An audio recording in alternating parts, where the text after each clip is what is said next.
Ya, Assalamualaikum warahmatullahi wabarakatuh. Selamat pagi mahasiswa SB yang saya banggakan. Pada perkuliahan ke-13 hari ini akan diisi dengan perkuliahan asinkronus. Dengan topik kuliah hari ini hampir sama dengan topik perkuliahan di pertemuan 11. Namun bedanya hari ini lebih tentang ke aplikasinya.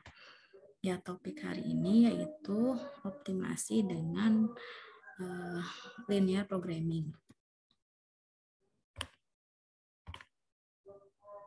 Ya, ini seharusnya yang mengisi Bapak Asep, tapi saya yang membuatkan video perkuliahan hari ini. Ya, baik. Jadi optimasi itu, kita berbicara optimasi ya. Optimasi itu adalah teknik kuantitatif di mana fungsi tujuan dimaksimalkan atau diminimalkan untuk mendapat solusi yang optimal. Ya. Untuk mendapatkan solusi yang optimal untuk masalah bisnis yang kompleks. Ya, kita biasanya memulai dengan mendefinisikan tujuan dari masalah dengan jelas.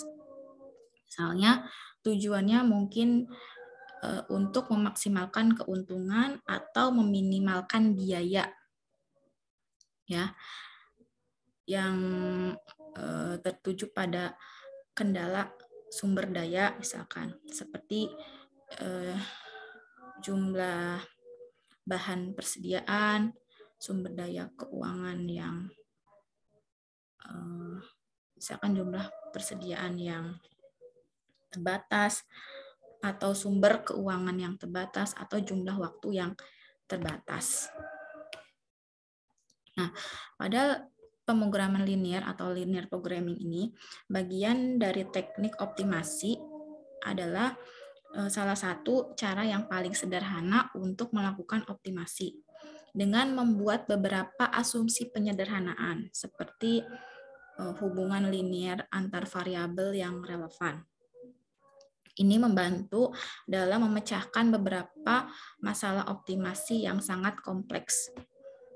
Aplikasi linear programming ini termasuk mengembangkan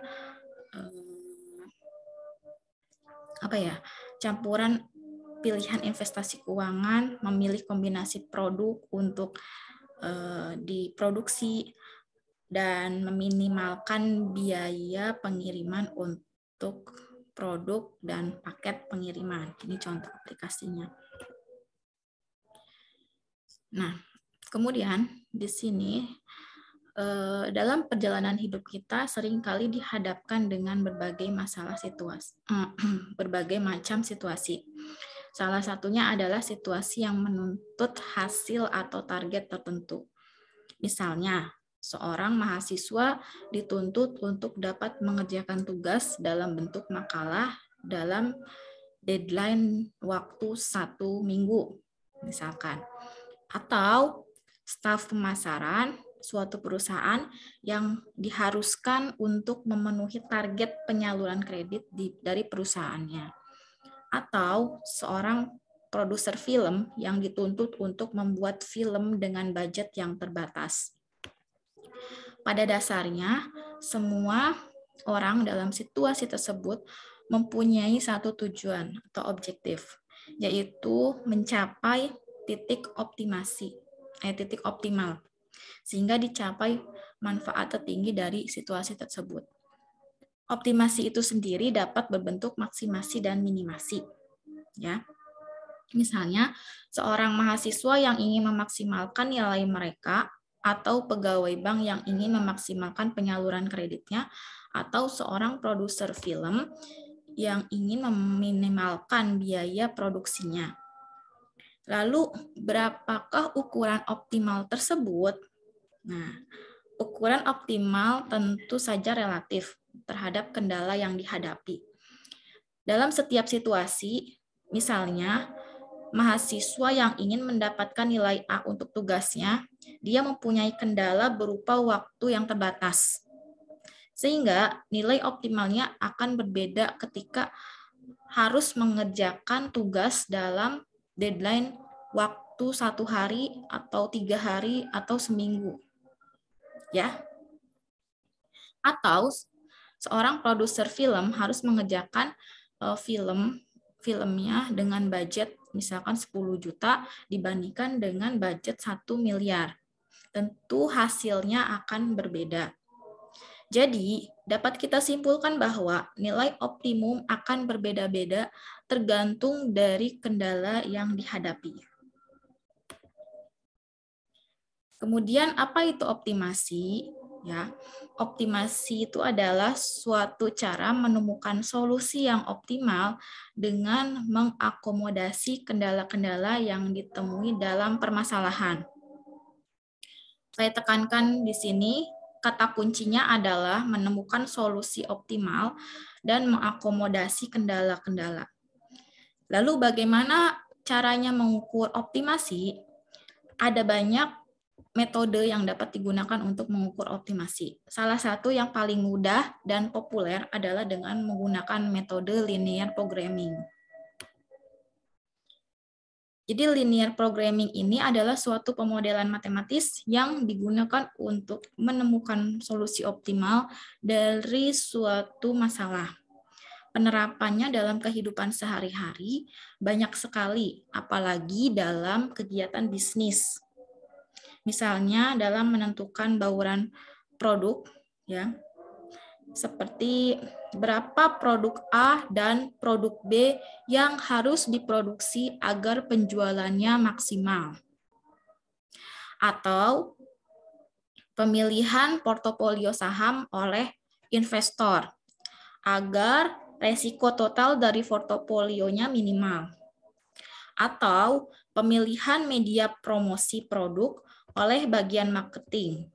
Nah, semuanya itu bisa diselesaikan dengan metode linear programming. Selanjutnya, bagaimana cara menghitung optimasi dengan linear programming ini? Pertama, yang harus dilakukan adalah melakukan formulasi program linear. Langkah-langkahnya adalah, pertama, pahami dulu permasalahan yang dihadapi. Ya. Pahami dulu permasalahan yang dihadapi, pahami betul tujuan apa yang ingin dicapai. Lalu, kendala apa yang dihadapi dan variabel-variabel apa saja yang berpengaruh. Setelah itu, baru kita mengkonversi menjadi persamaan matematis untuk kemudian dicari solusi optimalnya. Oke, supaya lebih jelas kita sambil mengerjakan soal. Di sini ada sebuah perusahaan mempunyai produk A dan produk B. Biaya produksi per unit A dan B secara berurutan adalah 2.000 dan 1.000. Dengan budget produksi tidak lebih dari 100.000. Keuntungan per unit dari penjualan produk A adalah sebesar 5.000. Sedangkan untuk produk B sebesar 2.000. Permintaan per bulan maksimal untuk produk A dan produk B adalah 80 unit. Berapa unit produk A dan produk B yang harus diproduksi agar dapat memaksimalkan keuntungan? Oke, kita analisis ya. Pertama, kita tentukan dulu apa tujuan permasalahan ini. Pada tujuan yang ingin dicapai, tujuannya adalah memaksimalkan keuntungan. Betul?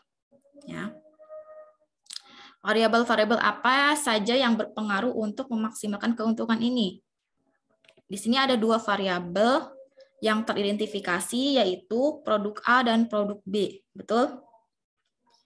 Jadi, jumlah unit terjual nanti yang akan memaksimalkan keuntungannya.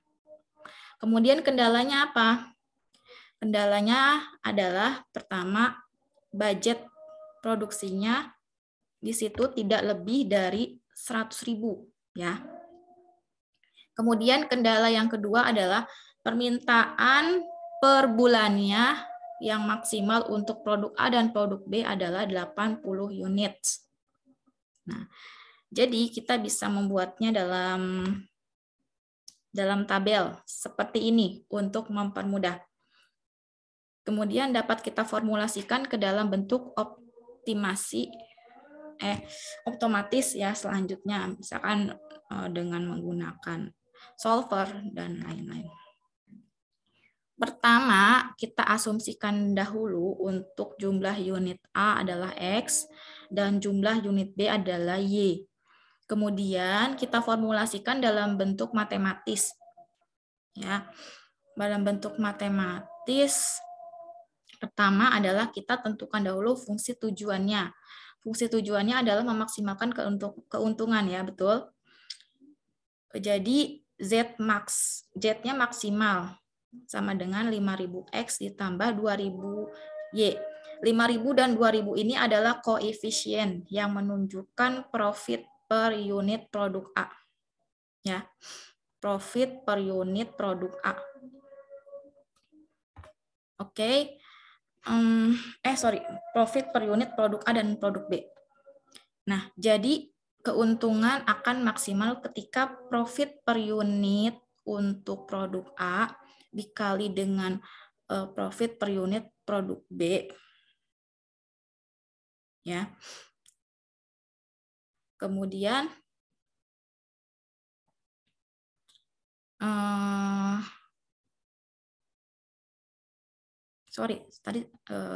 jadi keuntungan, saya ulangi lagi, jadi keuntungan akan maksimal ketika profit per unit untuk produk A dikali jumlah unit produk B, jumlah unit produk A ditambah profit per unit produk B dikali jumlah unit produk B. Ya. Kemudian kendala yang dihadapinya apa? Tadi dijelaskan bahwa budget constraint-nya untuk produk A dan produk B tidak boleh lebih dari 100.000, betul? Maka di sini kita menyusun formulasi matematisnya adalah 2.000X ditambah 1.000Y kurang dari sama dengan 100.000. Ya. Kemudian si 2.000 dan 1.000 ini adalah koefisien yang menunjukkan biaya per unit untuk produk A dan produk B. Oke. Kemudian 100.000 ini adalah batas yang ditentukan. Di sini yang perlu kita cermati adalah tanda pertidaksamaan. Di sini kurang dari sama dengan. Karena dalam kendalanya di soal disebutkan bahwa budgetnya tidak boleh melebihi 100.000. Ya. Berarti dia harus kurang dari 100.000. Nah, kemudian untuk demand constraint-nya, tadi permintaan per bulannya untuk produk A itu dan produk B itu digabung tidak lebih dari 80 unit, betul? Ya. Jadi produk A ditambah produk B kurang dari sama dengan 80. Jadi X ditambah Y kurang dari sama dengan 80.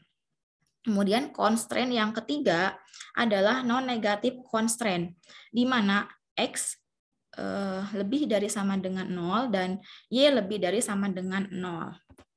Ya. Dalam program linear, ya, dalam program linear, non-negative constraint ini merupakan salah satu syarat dalam hal penyelesaian model matematisnya. Karena nilai X dan Y tidak boleh negatif. Kenapa? Karena tidak mungkin kita memproduksi negatif. Misalkan negatif 4. Kalau negatif berarti produknya imajiner ya. Tidak nyata berarti. Nggak ada. Oke, mudah-mudahan bisa dipahami. Nah, kemudian penyelesaian masalah program linear ini setelah kita membuat model matematisnya, sekarang tinggal bagaimana kita mencari solusi optimalnya. Dalam program linear ada dua cara atau metode yang bisa kita lakukan untuk menyelesaikan permasalahan linear.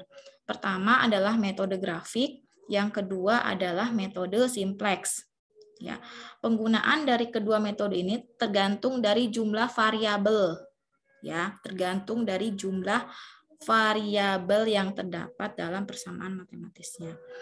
Nah, jika persamaannya terdapat variabel yang sebenarnya bisa diselesaikan dengan kedua metode ini, tapi akan lebih mudah digunakan jika menggunakan metode grafik.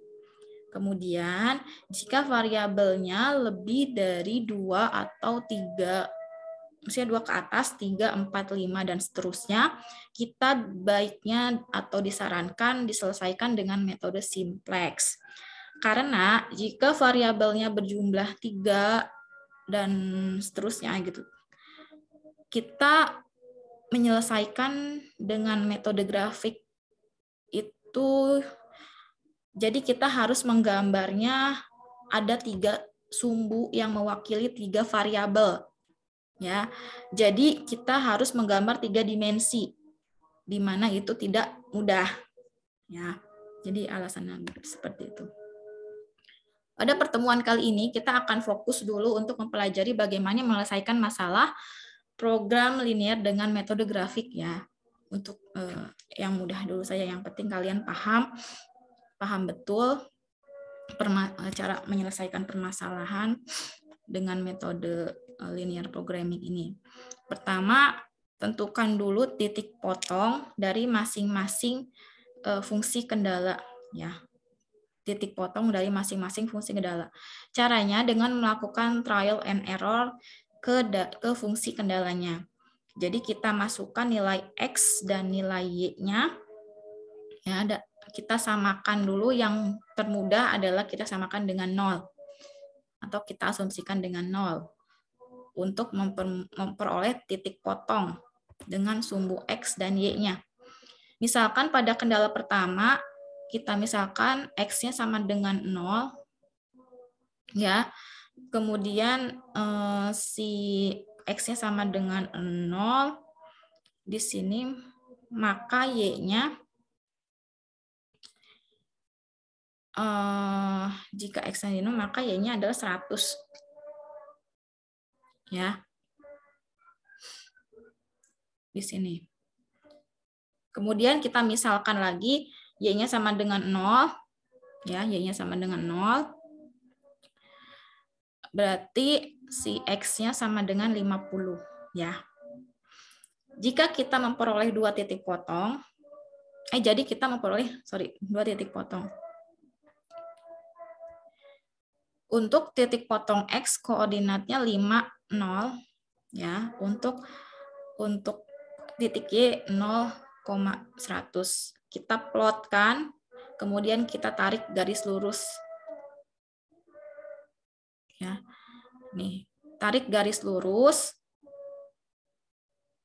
Kemudian kita temukan garis yang berwarna ungu, yang ini ya. Selanjutnya kita gambar seperti pada grafik berikut. Nah, kemudian untuk fungsi kendala kedua, yang X ditambah Y kurang dari sama dengan 80, kita masukkan lagi, jika X sama dengan 0, ya, jika X sama dengan 0, maka Y-nya sama dengan 80. Jika Y sama dengan 0, maka X-nya sama dengan 80. Nah, ini akan memotong sumbu X ya.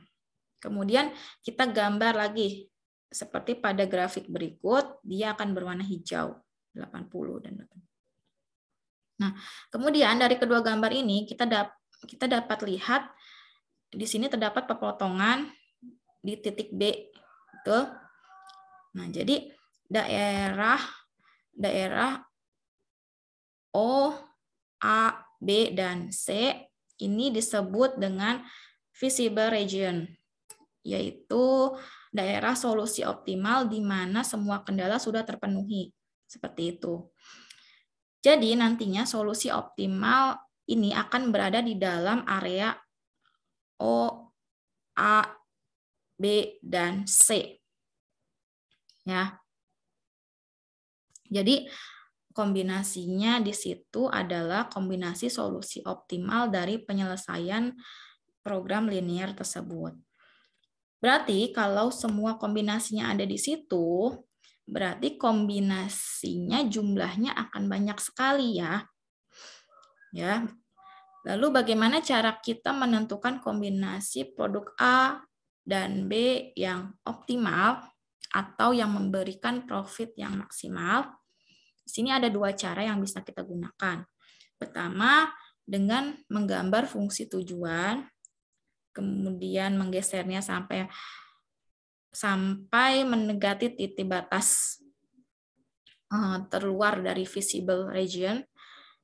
Jadi kita gambar Z-nya, kemudian kita tarik sampai mendekati nilai maksimalnya atau mendekati titik A, B, dan C. Nah, di antara ketiga itu atau di antara ketiga itu. Kemudian cara yang kedua yaitu dengan menggunakan metode corner point. Nah,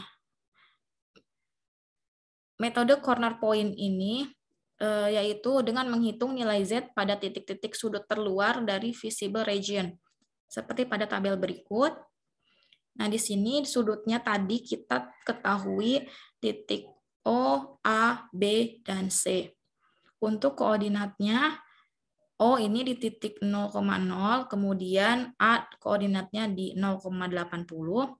Artinya, jumlah produk A adalah 0, jumlah produk B adalah 80. Kemudian titik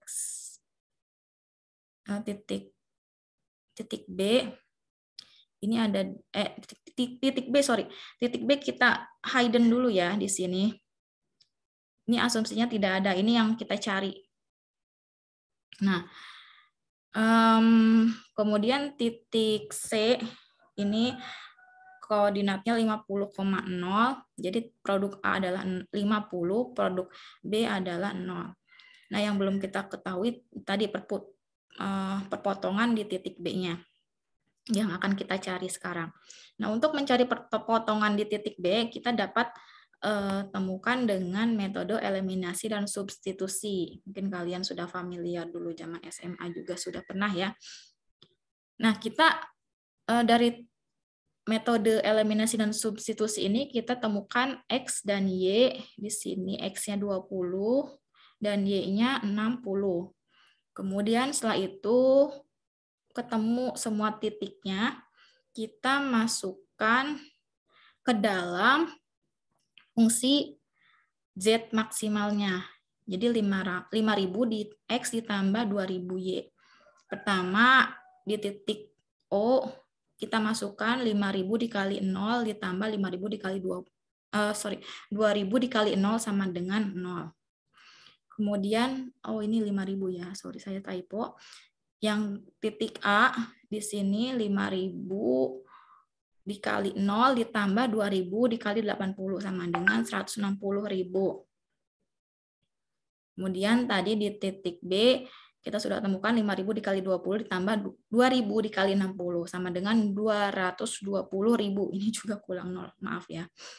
Kemudian di titik C 5.000 dikali 50 ditambah 2.000 dikali 0 sama dengan 250.000. Kemudian, nah di sini dari tabel tersebut diketahui bahwa keuntungan perusahaan maksimal saat memproduksi produk A dan produk B. Jadi produk A-nya itu 50, produk B-nya itu 0 dan jumlah keuntungan yang diperoleh dari kombinasi yang terbesar itu adalah 250.000. Jadi keuntungan maksimalnya ada di titik C. Oke. Ya, demikian penjelasan mengenai linear programming dengan metode grafik. Semoga dapat dengan mudah dipahami. Dan yang terakhir ini adalah latihan pada pertemuan hari ini. Kalian dapat membacanya dan mengerjakannya setelah video ini selesai. Oke. Nah, ini dia petunjuk pengerjaan tugasnya. Kalian nanti bisa cek di course ya.